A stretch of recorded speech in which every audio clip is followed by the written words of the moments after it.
निर्मला देव्यै नमो नमः। ॐ त्वमेव साक्षात् श्रीकल्की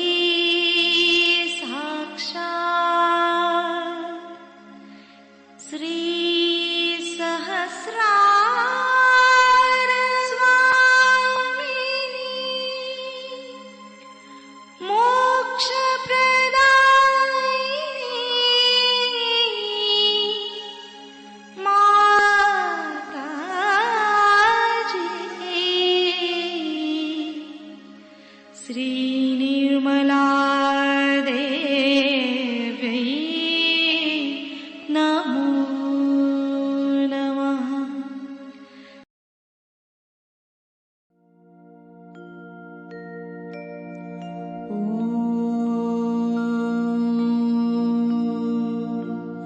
तमेव साक्षात् श्रीगणेश साक्षात् श्री आदिशक्ति माताजी श्री निर्मला देवै नमो नमः।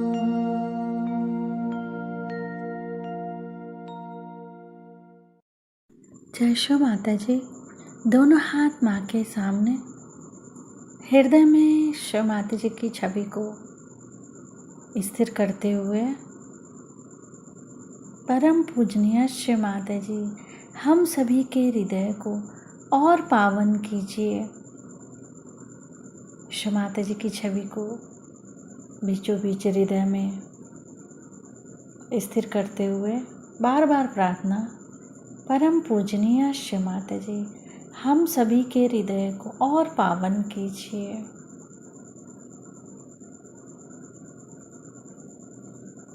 माँ के श्री चरण कमल, शो माता जी के श्री चरण कमलों को बीचों बीच हृदय में देखेंगे।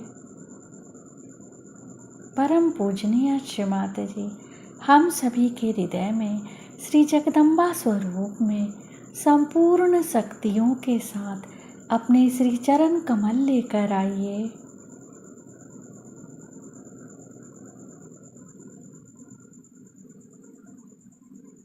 धीरे धीरे अपने संपूर्ण चित्त को दोनों हाथों की बीचों बीच हथेली, बीचों बीच हथेली को देखेंगे। शो माता जी हमें पूर्ण संतुलन दीजिए।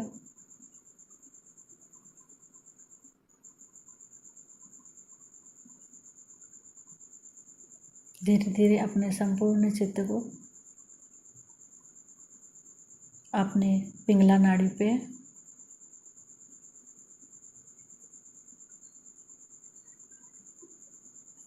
नीचे से ऊपर पिंगला नाड़ी को देखेंगे।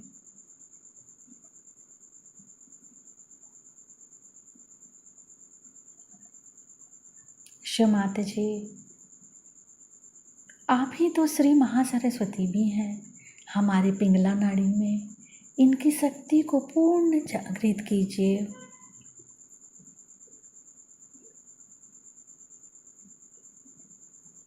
अपने दाएं हथेली को देखेंगे और पूरे पिंगला नाड़ी को नीचे से ऊपर।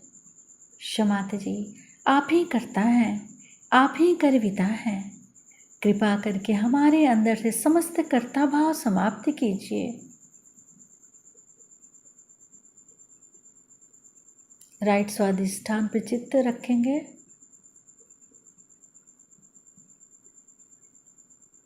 राइट स्वादिष्ठान से सिर के तालु भाग को जोड़ेंगे।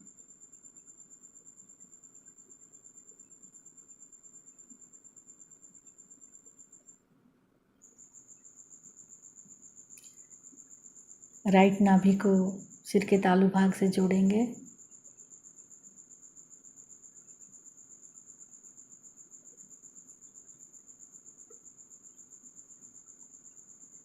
राइट हृदय को सिर के तालु भाग से मिलाएंगे।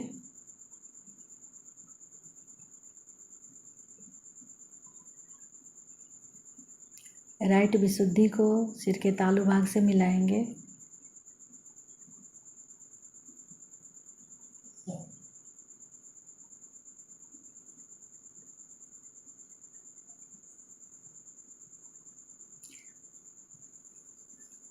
राइट आज्ञा को सिर के तालु भाग से जोड़ेंगे।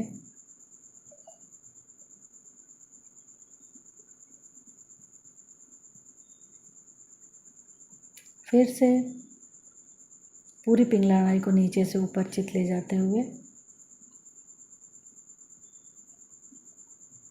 शिव माता जी हमें पूर्ण संतुलन दीजिए।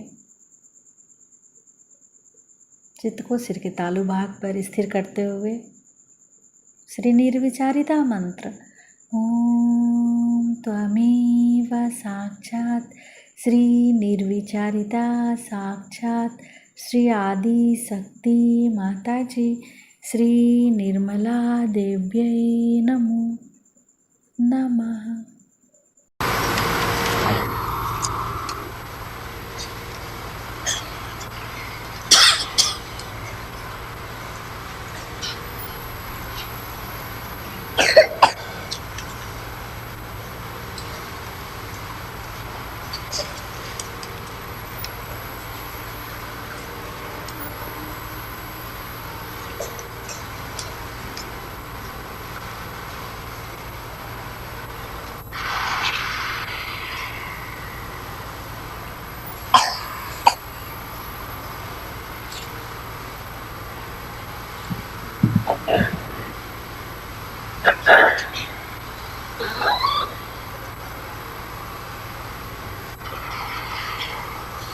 आज यहाँ पर हम लोग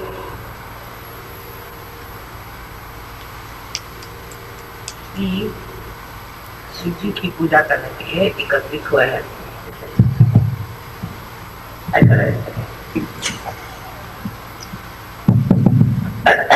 और ये पूजा एक बहुत बड़ी विशेष पूजा है, क्योंकि मानव का अंतिम लक्ष्य यही है कि वो शिव तत्व को प्राप्त करे। शिव तत्व बुद्धि से परे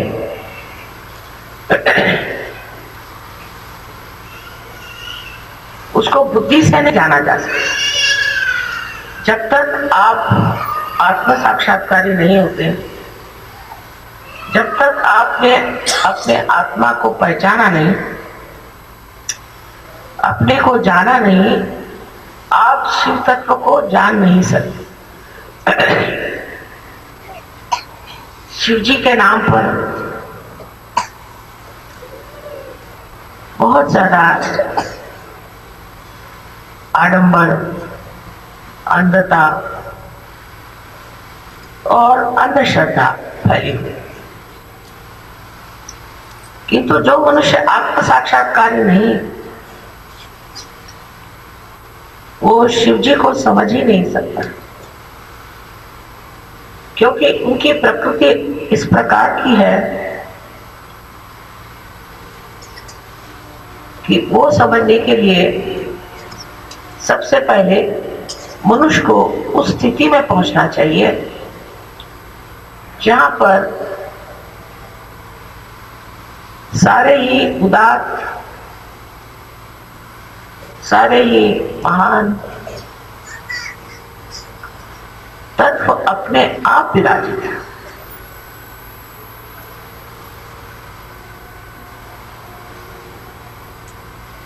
उनके लिए कहा जाता है कि वो भोले शंकर। आजकल बुद्धिवादी बहुत से निकल आए हैं संसार में और अपनी बुद्धि की उड़ान से जो चाहे वो पटार दिखाकर, और फिर कहते कि ये शिव जी तो भोले हैं। किसी का भोला होना बुद्धिवादियों के हिसाब से तो एकदम ही बेकार चीज है। आजकल जितना आदमी चालाक और धूर्त होएगा वही बड़ा यशस्वी हो जाता है। तो ये भोले शंकर, इनका भोलापन कैसे समझा जाए? आजकल के संसार में तो लोग सोचते हैं जो आदमी भोला होता है वो बिल्कुल नगण्य है, बिल्कुल बेवकूफ। लेकिन शिव जी का भोलापन ऐसा है कि जहां वो सब कुछ है। एक समझ लीजिए जरूरत से ज्यादा कोई बड़ा ही श्रीमंत रईस आदमी हो जाए और उसको विरक्ति आ जाए और उसका लोग धन उठा के ले जाते, तो लोग कहेंगे अजीब भोला आदमी है, इसके लोग धन चुरा रहे और इस पर कोई असर ही नहीं।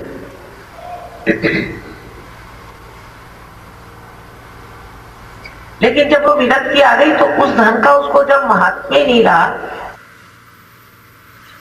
तो अपने भोलेपन में बैठा है, उसी को भोलेपन का मजा उठा रहा है।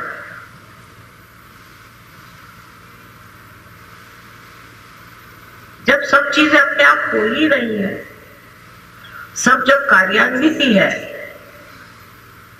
तो शिव जी का उसमें अरे भाग क्या रह जाए कि वो भोलेपन से सब देखते रहे, कि वो साक्षी सुख होकर के शक्ति का कार्य देखते रहे। शक्ति ने सारी सृष्टि रचाई और शक्ति ने ही सारे देव देवताएं बनाए और उनके सारे कार्य बना दिए, उनकी नियुक्ति हो गई। और अब शिव जी को क्या काम? शिव जी को बस देखना मात्र, और उनके देखने में ही सब कुछ आ जाए। उनके भोलापन का जो असर है वो ये है कि जिस पे उनकी दृष्टि पड़ जाए वही तर जाए, जिसके तरफ उनका चित्त चला जाए नहीं तर जाए। कुछ उनको करने की जरूरत ही नहीं है, उनके लिए सब खेल। जैसे बच्चों के लिए खेल होता है, सिर्फ परमात्मा के लिए भी ये सारा एक खेल है। वो देख रहे हैं उस भोलेपन में एक चीज और निहित है। जो भोला आदमी होता है, सत्यवादी होता है, अच्छाई से रहता है, वो जब देखता है कि कोई बहुत ही दुष्ट उनसे मुठभेड़ ले रहा है तब उसको बड़े जोर से क्रोध आता है। भोले आदमी का क्रोध बहुत जबरदस्त होता है। चालाक आदमी होगा तो वो क्रोध को इधर उधर घुमा देगा, उसको कुछ ऐसा बना देगा कि उसकी प्रखर जो कुछ किरणें हैं वो शांत हो जाए। लेकिन भोला आदमी जो होता है वो हंसते ही रहता है कि ये क्या मेरे ऊपर वार कर सकता है। ये शिव जी का जो गुण है वो हम सहयोगियों में आना जरूरी है। इस वक्त हम छोटी छोटी बातों को अब भी सोचते रहते हैं। 17 मरतबा सोचेंगे किसके लिए क्या करना चाहिए, कहाँ के लिए क्या करना चाहिए, इसकी योजना कैसे करनी चाहिए, प्लान कैसे बनाने चाहिए, दुनिया भर की।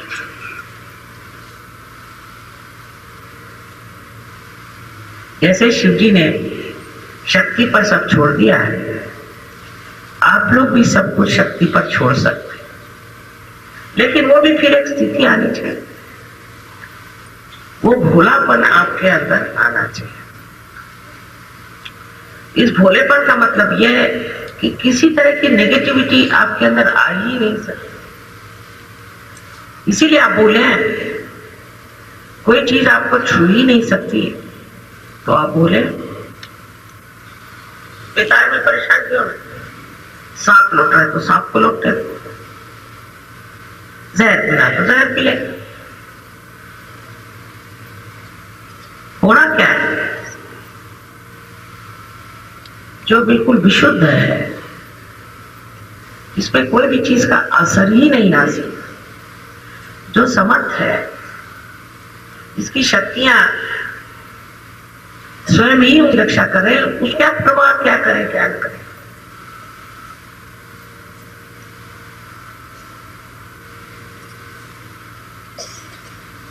ये शक्ति हमारे अंदर शिव तत्व से आती है, किंतु शिव तत्व को प्राप्त करने के लिए पहले आत्म साक्षात्कार होना चाहिए।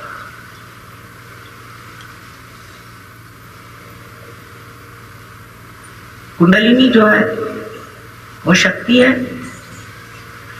और चक्र जो है ये सीढ़ियां, इन सब सीढ़ियों से चढ़ के आखिर प्राप्त एक ही करना है, वो है शिव तत्व। सारे देव देवताओं को इसी में एक संलग्नता है, इसी में एक विचार है कि आप सबको शिव तत्व पे पहुंचा दें। ये उनका कार्य है, और वो उस कार्य में पूरी तरह से लगे हुए। वो ये नहीं पूछते कि इसमें हमारा क्या होगा, हमारी स्थिति क्या, हमारी पोजीशन क्या, अब कहाँ बैठे हैं। मनुष्य के जैसे नहीं सोचते, वो अंग प्रत्यंग उस शिव के ही है, और शिव तक मनुष्य को पहुंचाने के लिए कार्य तत्पर रहना उनका स्वभाव है। अब उनको कुछ लेक्चर देने की जरूरत नहीं, उनको कुछ बताने की जरूरत नहीं। उनके जो काम है वो बंधे हुए हैं, वो अपने काम पूरी तरह से करते हैं और उसमें बंद गए। अब उनका जो वो काम है वो भी एक अकर्म सा है, वो भी एक अकर्म है। वो सोचते नहीं कि हम कुछ काम कर रहे हैं। जैसे ये प्रकाश आप कोई बिजली से आ रहा है और उसमें जड़ होने के कारण कोई शक्ति नहीं कि वो सोचे, और क्योंकि ये सब देवता लोग ये विचारिता में बैठे हुए हैं, ये भी कुछ सोचते नहीं और जानते भी नहीं कि उनमें क्या शक्ति है। जैसे कि खाने की चीनी है, शुगर है, साकर, वो सब मिठास देती, और वो नहीं जानती कि उसके अंदर मिठास है। इसी प्रकार सहयोगी जब कार्यरत होते हैं तो वो ये नहीं जानते कि हमारे अंदर ये शक्ति है इसलिए हम कार्यरत हैं, बस हम हैं कार्य। जिस वक्त आप लोगों के दिमाग में बात आए कि हमने ये कार्य किया, हमने वो कार्य किया, हम लीडर हो गए, हम ये हो गए, तब सोचना चाहिए कि आप सहयोगी नहीं। सहयोग में मनुष्य अकर्म में आ जाता है, वो करते रहता है, दिखने को लगता है कि ये कर्म कर रहा है, पर उसको ज्ञान नहीं होता कि वो कुछ कर्म कर रहा है। उसका प्यार, उसको मालूम नहीं होता कि वो प्यार कर रहा है, पर लोग जानते हैं वो बहुत प्यार कर रहा है।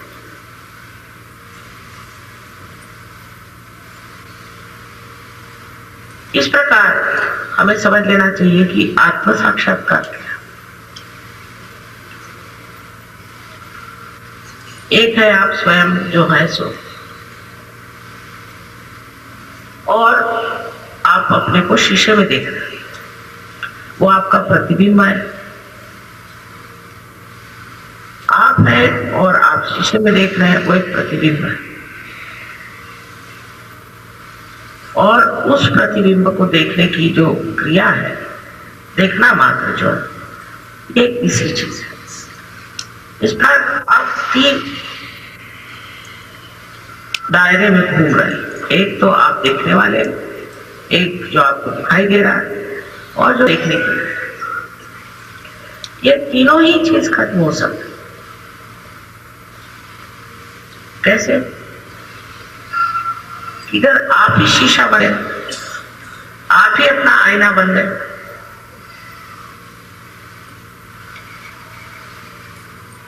फिर आप अपने को देखने लगे, आप अपने को जाने लगे। यही तुकाराम ने कहा कि जब आपने अपने को जान लिया, फिर और जानने की जरूरत क्या है।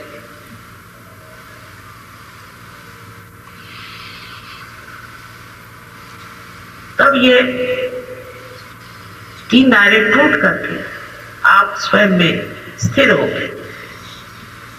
यही स्थिरता जब पूरी तरह से बन जाती है, तब कहना चाहिए कि शिव तत्व स्थिर है, क्योंकि शिव तत्व अटूट है, अटल है। इस शिव तत्व में जब आप बैठ जाते हैं, तो आपको ऐसा नहीं लगता कि आप कुछ कर रहे हैं, आप अपने में समा रहते हैं। फिर आप ये भी नहीं खोजते हैं कि मुझे कुछ और करना चाहिए। जैसे आजकल बहुत से लोग कहते हैं हम बोर हो गए, क्योंकि आप अपने को देख नहीं सकते, आप अपने साथ रह नहीं सकते। आप अपने साथ 5 मिनट बैठे तो आपके तो भाग खड़े हो जाए। और मेरे लिए तो अपने साथ बैठना सबसे बात। इस रस को जब आप प्राप्त करते हैं, तब एक भोलापन आपके अंदर है। कोई कहेगा कि वो तुमको ठगा रहा है, तो ठगा। वो तुमको मारने आ रहा तो आ, वो तुम्हारा ये बिगाड़े तो बिगाड़े। आगे होगा तो अगर हम आत्मा है और जिसे कि कोई नष्ट नहीं कर सकता, तब हमें कौन नष्ट कर सकता। किंतु ये विश्वास हमारे अंदर बैठना बड़ा मुश्किल। आत्म साक्षात्कार के बाद आप सहयोगी हो गए, लेकिन शिव योगी होने के लिए परम विश्वास है। अब जैसे कोई साहब जा रहे हैं तो कहेंगे भाई वहां कर्फ्यू, हम कैसे जाएं। आप सहयोग। आज तक इस बंबई शहर में कोई भी सहयोगी को नुकसान नहीं। आप भूल गए, आप सहयोगी। आपके आगे पीछे देवदूत गण सब लगे, लेकिन जैसे ही आपका विश्वास उठा, आगे जाओ, मरो। और जब विश्वास बना रहा तो आप चले जा रहे।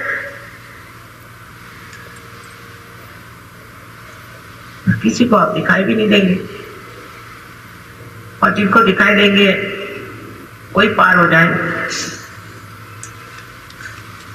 ऐसे नाना भी प्रश्न हमारे अंदर आते हैं, क्योंकि हम मानव है अभी, और तरह तरह की असुरक्षितता, इनसिक्योरिटीज हमारे अंदर बनती, और उनकी वजह से हमारे विश्वास जो है टूटते जाते। दूसरी बात कि हमसे कोई गलतियां नहीं होती, ऐसी भी बात नहीं, कुछ गलतियां हो जाती। उस गलतियां होने के फलस्वरूप एक तरह का हमारे अंदर भय आता है। लेकिन शिव जी की विशेषता यह है कि वो क्षमाशील है, क्षमा के सागर। आपके गलतियां तो भी कुछ नहीं, एक बार आप उसके दरवाजे में बैठे हैं तो क्षमा कर देते हैं आप पूरी तरह से। तब आपको भय क्यों हो? दूसरा वरदान उनका है निर्भयता। बिल्कुल निर्भय होना चाहिए। उनकी कोई सेना नहीं है। आपने तो जाना ही है कि जिस वक्त अपनी बारात लेके वो पहुंचे थे तो पार्वती जी को तो शर्म आ रही कि कोई एकाक्ष लेके पहुंचे, कोई लंगड़े, कोई पागल दिखने वाले हिप्पी जैसे लोग कुछ हुआ, साथ में अजीब सजीब लोगों को लेकर पहुंचे बारात। मतलब ये कि शारीरिक कुछ भी व्यंग हो और जनसाधारण के लिए ऐसे लोग कुछ विक्षिप्त से लगे और विचित्र से लगे, अवघड़ लगे, लेकिन उनके अंदर शब्द।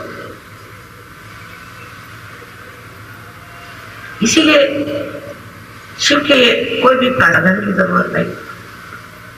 उनके मंदिरों में कुछ सोने चांदी के चढ़ावे की जरूरत नहीं, मुक्त बैठे। किसी भी चीज में ऐसी शक्ति नहीं कि उनकी शोभा बढ़ा, ऐसी कोई संसारिक दृष्टि से मूल्यवान कोई सी भी ऐसी वस्तु शिव जी के लायक नहीं। इस तत्व को हमारे अंदर आना बहुत जरूरी है। आज समाज में, संसार में अगर देखें तो पैसे का मूल्य जरूरत से ज्यादा है। हर आदमी पैसे का ही मूल्य देखता है। किस चीज में पैसा मिलेगा, क्या करने से पैसा मिलेगा।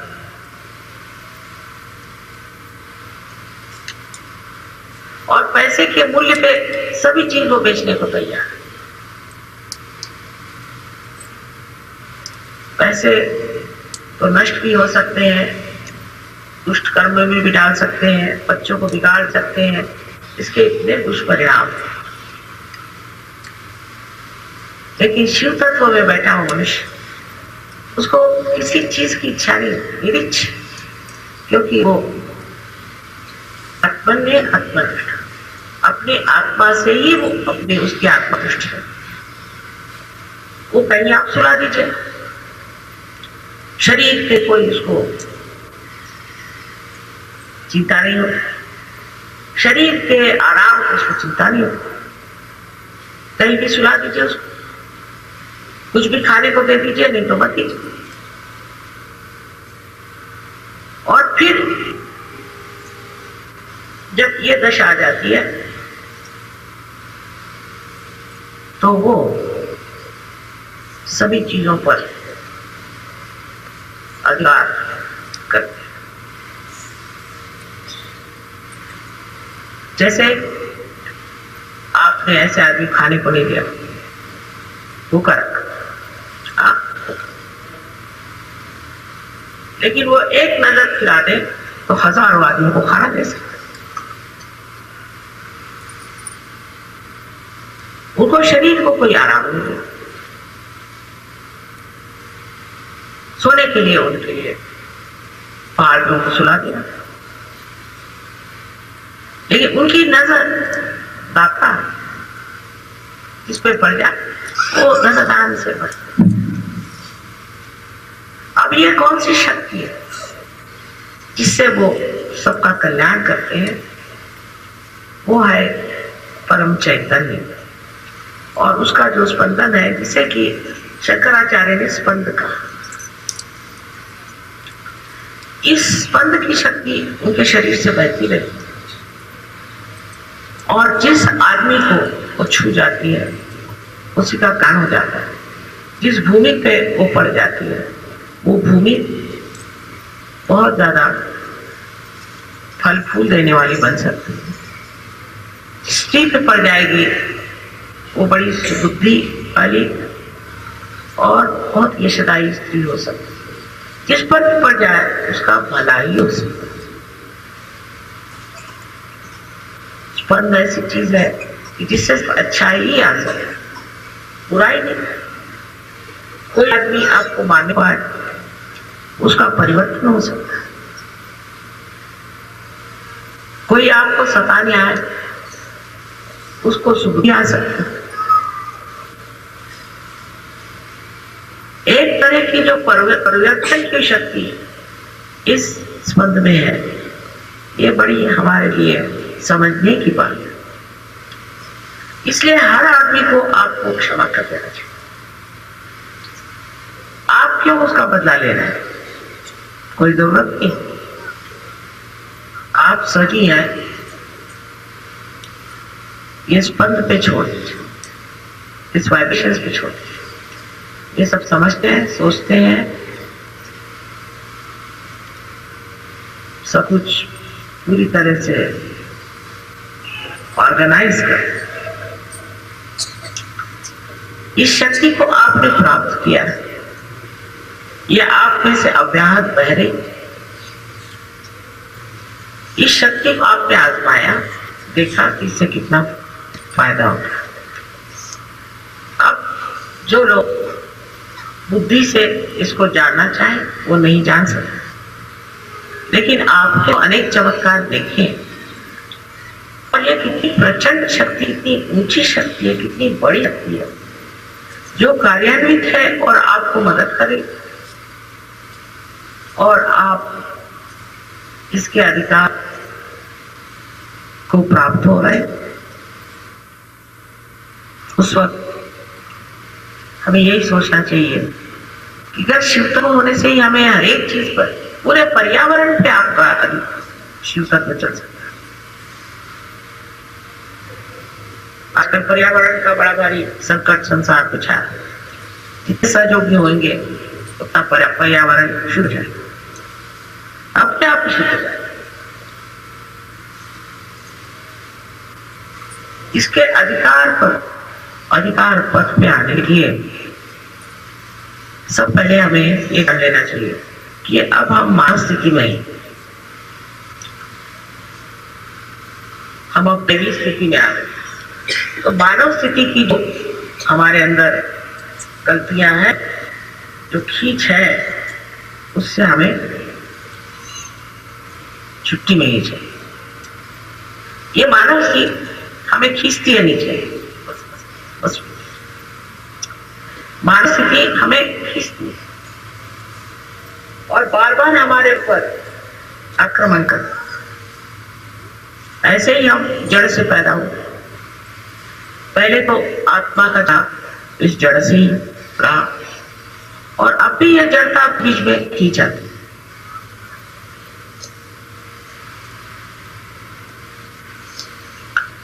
अनेक तरह से।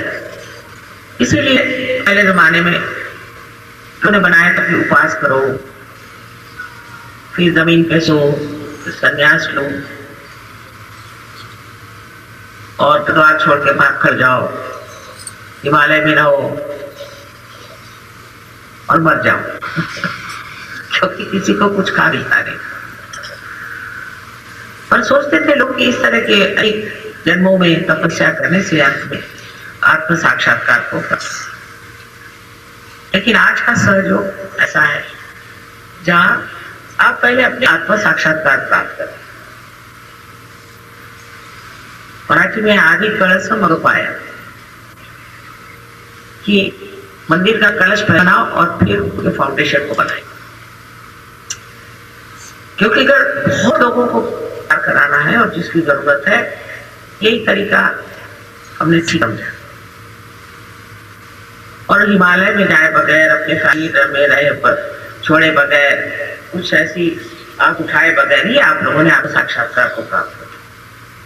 ये तो बात ये है। और आपसे स्पंद बहने लगे, आपने स्पंद की शक्ति दिया, यह तक तो कुंडली ने काम कर। अब आगे आपको काम करना है, और वो काम क्या है? पहले तो अपनी ओर देखना। जब आप शीशा हो गए तो अपने शीशे को, तो आप शीशा है तो आप अपने को देखिए, पहले अपनी ओर नजर कर लीजिए कि मैं अभी एक सर्वसाधारण मानव के जैसे रह, शराब छूट गई, सिगरेट छूट गई, गालियां मुंह से निकलना बंद हो गया, और स्वभाव भी बहुत शांत हो गया, चेहरे पे भी मासूमियत आ गई, भोलापन आ गया, सब छोड़। लेकिन अभी क्या मैं अपने को देख सकता हूं? क्या मैं अपने को अपने मजे में रख सकता हूं कि मैं बोर हो जाता हूं? पहली चीज इसी से देख लीजिए, आप बोर हो जाते हैं।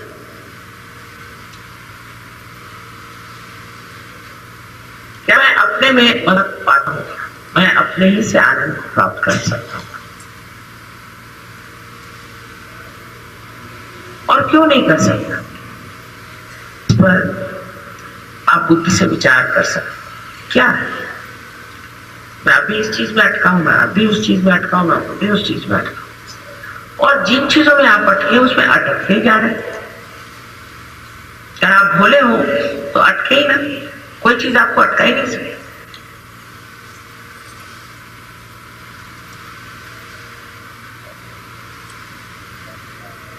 और जिन चीजों में आप अटक रहे थे वो आपको बांध लेंगे, और फिर से आप में वही मानवीय जीवन शुरू हो जाएगा। लेकिन अगर आप उन चीजों को देख लें, हाँ ये चीज हमें अटका रही है, ये हमारे अंदर एक चीज है, देखने से ही ये चीज गिर जाएगी, इसकी ओर दृष्टि करने से ये चीज चलेगी। अगर हमें एक नया संसार बना, एक बहुत सुंदर ऐसी विश्वात्मा की इच्छा है, एक विशेष तरह की तैयार है, विशेष तरह के लोग तैयार हैं, ऐसे जन हो कि जो खालिश, इसके बारे में अनेक संसाधनों ने और सबने इच्छा की, वो अगर आपको करना है तो फिर ये जरूरी है कि आप अपने शिव तत्व को ठीक करें। शिव तत्व में आप जान लेंगे कि आप में अब भी क्या क्या चीज घुसी हुई। जैसे आजकल हिंदू मुसलमानों का झगड़ा चल, कोई हिंदू हो जाने से शिव तत्व नहीं पाता, न मुसलमान होने से नहीं पाता, न ईसाई होने से पाता है, और नहीं कुछ होने से पाता है। ये सब बाह्य के आडंबर है।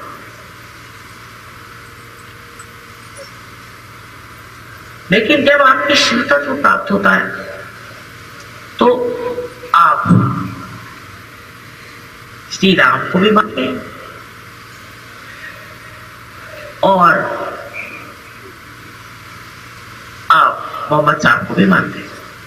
मानते ही जैसे श्री राम की पूजा करते हैं, ऐसे ही आप मोहम्मद साहब की पूजा करते हैं। जब तक आप शिव तत्व को प्राप्त नहीं होते, आप इन धर्म के आडंबरों से निकल नहीं सकते हैं। आप कुछ भी उसमें बनाते रहे कि स्वभाव हो, समभाव वगैरह कुछ नहीं चलता। अंदर से उनकी भी उतनी ही पूजा होनी चाहिए जितनी आप श्री राम करते।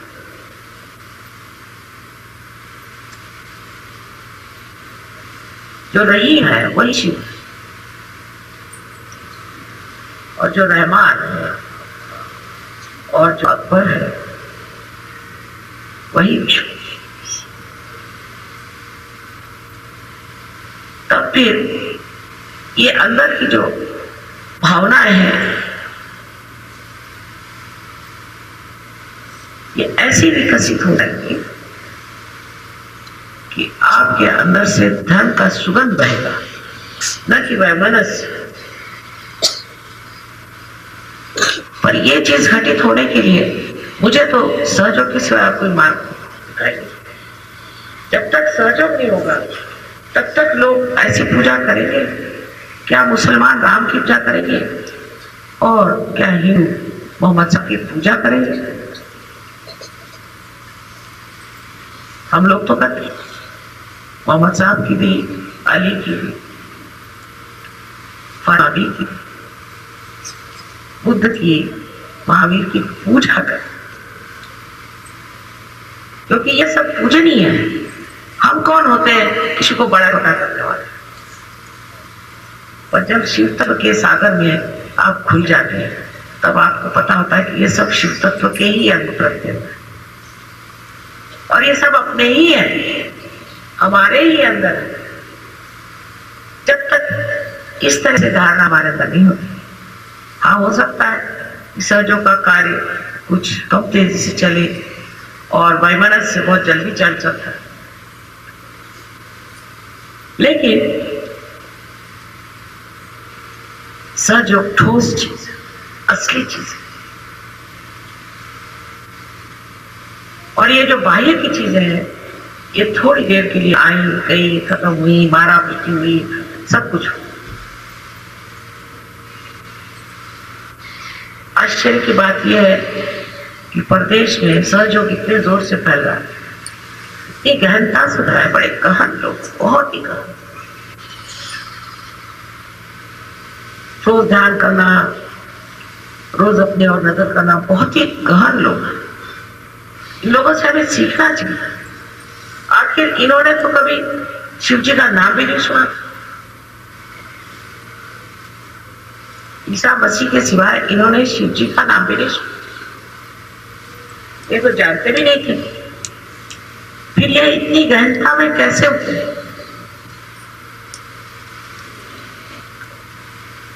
हम लोग रोज ही सुनते रहते हैं, मंदिरों में जाके घंटियां बजाते हैं, मस्जिदों में जाके नमाज पढ़ते हैं, चर्च में जाके प्रेयर करते हैं और सब ठन गोपाल। और ये लोग जिन्होंने कभी मेरे ख्याल से भगवान को भी नहीं याद किया हो, इन लोगों में ये गहनता कैसे आ गई? रशिया के लोग देखिए, एक गांव में 22,000 सहयोगी बैठे हैं रशिया में, 22,000। तो ऐसे हम लोगों में कौन सी खराबी आ गई कि जिसके कारण हम लोग उस गहनता में नहीं उतरते? उसकी वजह ये कि रोज हम अपने को देखते नहीं, ध्यान नहीं देते। पहले अपने को देखना चाहिए, अपनी और नजर चाहिए। ये नजर इन लोगों पे कहां से आई ये मैं नहीं बता सकती, इसको किस चीज ने उनके अंदर स्फुरित किया और ये नहीं जानती। लेकिन परिणाम रूप कर देखिए तो बड़े ही धन लोग हैं। कभी मुझसे ये नहीं कहेंगे कि हमारे पैसे का क्या होगा या हमारे बच्चों का क्या होगा, हमारे रिश्तेदारों का क्या होगा, बाप का, माँ का, ये सब कभी नहीं। ये कि माँ मेरा क्या होगा, मैं कहाँ जाऊँ, मैं क्या प्राप्त करूँ। और जैसे ही वो इस तत्व में आ गए, उनके सारे प्रश्न अपने आप ही हल हो गए, क्योंकि शिव तत्व में शक्ति ही है कि वो सारे प्रश्न पूरी कर गए। उनके प्रश्न अपने आप ही हल हो जाते। वो कहते कि हम प्रश्न करने से पहले ही प्रश्न हल हो जाते। हमने कहा भाई तू उसका क्या तो हो गया, वहां क्या कैसे हो गया, भगवान की कृपा से ये भी हो गया, वो भी हो। और जो लोग शराब पी थे, सब करते थे, क्या दुनिया भर की चीजें बेचारे करते थे, वो पता नहीं कैसे उस दलदल से निकल करके आकर किनारे पे बैठ गए। हम लोग अभी भी किसी न किसी चक्कर में थोड़ा घूमते ही रहते। इस चक्कर को खत्म करना चाहिए। आज शिवरात्रि के दिन विशेषकर अपने शिव तत्व को वो आपको सारे गुणों से अलग कर सारे शिव तत्व में ऐसे गुण है कि सहज में ही आपके अंदर धर्म आ जाए, सहज में ही आपके अंदर सुबुद्धि आ जाएगी, सहज में ही सारा ज्ञान आपके अंदर आ जाए, सहज ही आप में माधुर्य आ जाए, सहज में ही कल्पना आ जाएगी। न जाने कितने ही गुण सहज में आपके अंदर आ सकते हैं, लेकिन पहले ये जान लेना चाहिए नम्रता पूर्वक कि अभी हम उस तत्व पे उतरे नहीं और हमें उतरना है। और दूसरे ये कि सारी चीजें सहज में हमारे से प्रस्फुटित होगी, सहज कुछ करना नहीं पड़ेगा।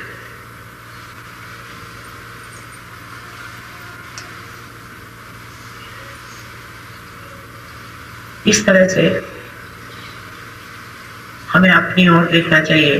क्या मेरे पति नहीं सहज करते, नहीं करने दो, मेरे बेटे नहीं सच करते, नहीं करते, किसी पे जबरदस्ती छुपा नहीं सकते सहयोग की। ये तो आंतरिक चीज है, जिसको पाना है वही पा सकता है ना, तो नहीं करना तो मत करने दो। आप अपने को देखो, अपने को जानना, अपने को देखना, यही आत्म साक्षात्कार है। फिर आपको देख करके लोग सहयोग में उतरे और इस परम तत्व को पाने के बाद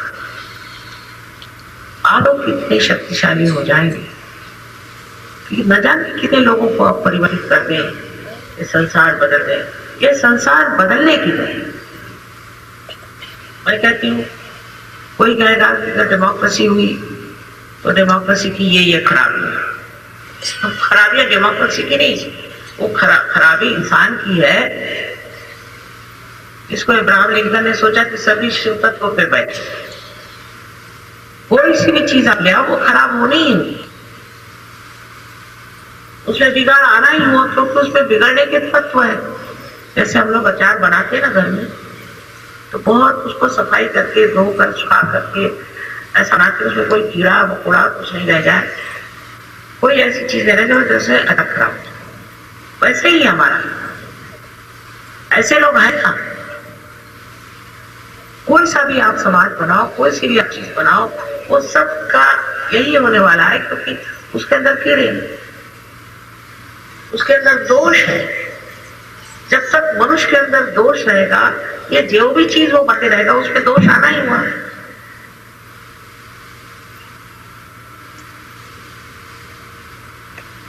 थोड़े दिन चलता है, जैसे काली जी ने इधर चलाया था तो थोड़े दिन चला, और उनमें भी बड़े दोष अजीब अजीब लोग, मैं तो जानती को भी, पर तो भी क्योंकि एक जोश था देश को तंत्र करने का, ये करने का, वो करने का, चलो भाई लड़ पड़े। अब तो ऐसा लगता है कि स्वतंत्रता मिलके वो क्या। खासकर मुझे तो वंदे मातरम पे बहुत दुख हुआ कि आपकी माँ की स्तुति किसी भी भाषा में, क्या मेरी स्तुति आपने जान कितनी भाषाओं में होती, को क्या बुरा लगना चाहिए?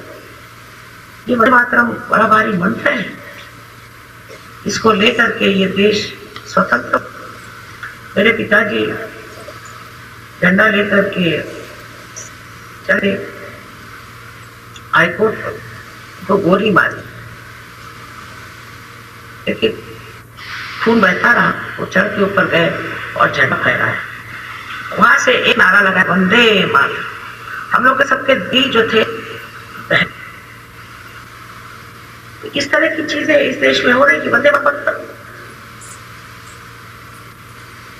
अरे ये देश क्या है, कुछ जानते नहीं, कुछ नहीं। तो ये हो क्या रहा है? जिसके लिए स्वतंत्र देश किया था, स्वतंत्र तो जानते नहीं स्वतंत्र हो गए।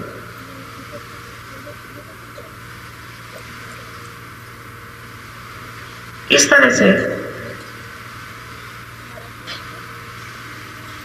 हमारे अंदर की जो गहन उदात्त भावना है, उन भावना को ही पालने वाले शिव है, जो हृदय में प्रेम है और जो सबके प्रति एक आत्मीयता है, वो देने वाले शिव है, जो हमें ऐसी शक्ति देते हैं कि हम अपने प्रेम को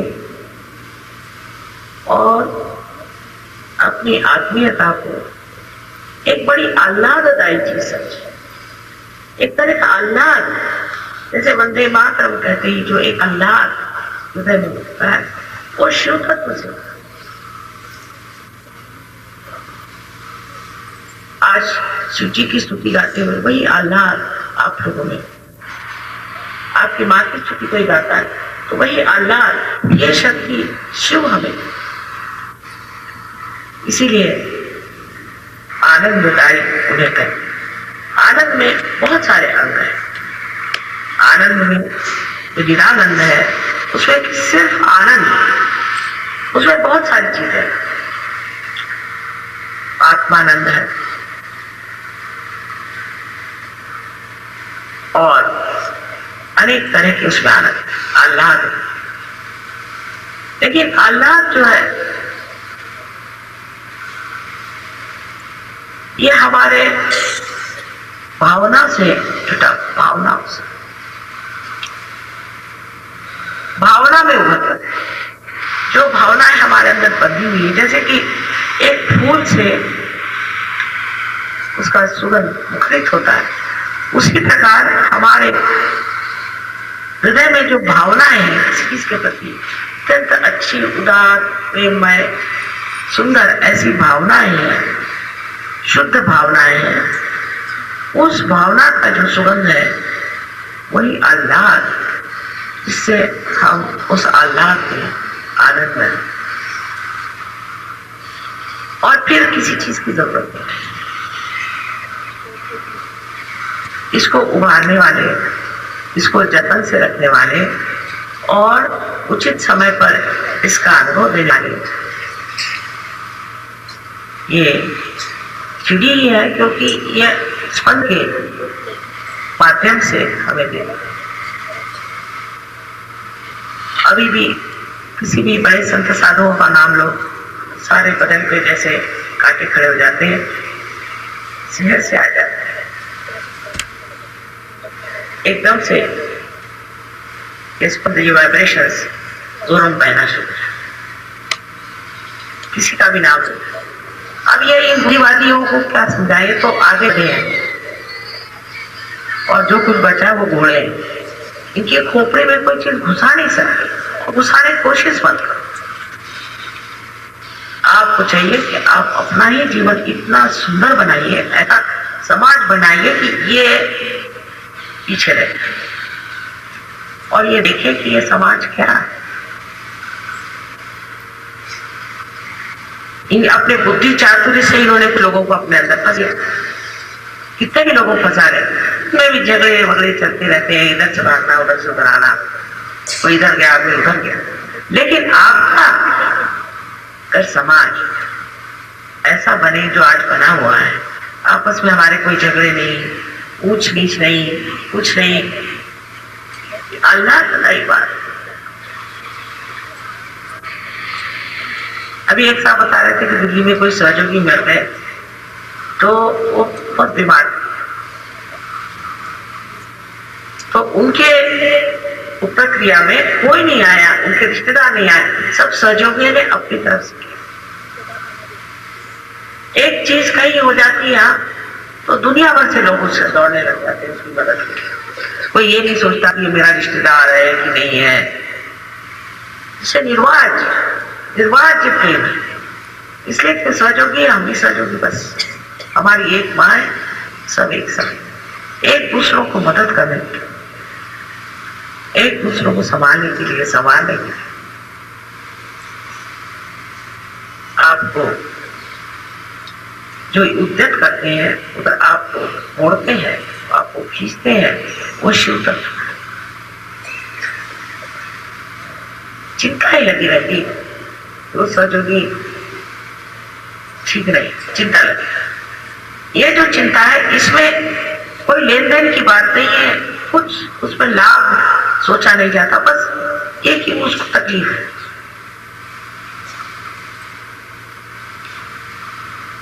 ये जो नितान आपस की जो खींच है, जो आत्मीयता है, ये आप शिव तत्व से प्राप्त कर सकते और किसी भी तत्व से आप प्राप्त नहीं कर सकते। इसलिए मनुष्य को शिव तत्व में उतरना चाहिए। सारे झगड़े, सारी झंझट चली जाएगी। आपने सुना होगा कि बोस्निया में 200,000 लोग भूखे मर रहे हैं, मुसलमान, क्योंकि मुसलमान। बहुत आंतरिक बात, तकलीफ की बात है। 200,000 लोग बस खाने पीने को नहीं, वो बर्फ पिघला के वो पानी पी रहे हैं, और जब लोग मर जाते तो उन्हीं का गोश्त खा रहे हैं। इतनी दुर्दशा में लोग हैं और किसी को उनके प्रति आत्मीयता नहीं। कोई उनको समझता नहीं कि वो लोग मर रहे हैं। मुसलमान देशों में इतना पैसा है, कोई नहीं जाता उनको बचाने, किसी ने कुछ नहीं किया, मर रहे हैं बेचारे। ये सब खत्म हो जाएगा जिस दिन संसार में शिव तत्व स्थापित होगा। ये सब ठीक हो जाएगा, फिर सब सहयोगी हो जाएंगे, सब विश्वधर्म में उतर जाएंगे, ये झगड़े सब खत्म हो जाएंगे। कहते हैं कि 8-9 साल में ही ये सब घटित होना है। देखिए कितने लोगों की समझ सहज तक पहुंचती है, इतनी समझदारी लोगों में है का। आप लोगों पे निर्भर है कि आपके शिव तत्व के प्रकाश से दुनिया प्रभावित हो जाए, और ये जो हमें आपके दिखाई दे रहे हैं, जो मनुष्य की ही मूर्खता से पैदा हुई है, वो पूरी तरह से नष्ट हो जाए। आज शिव जी को यही मानना है कि ये शिव तत्व हमारे अंदर स्थापित हो। यही एक प्रार्थना शिव जी से करनी है कि शिव तत्व को हमारे अंदर आप स्थापित।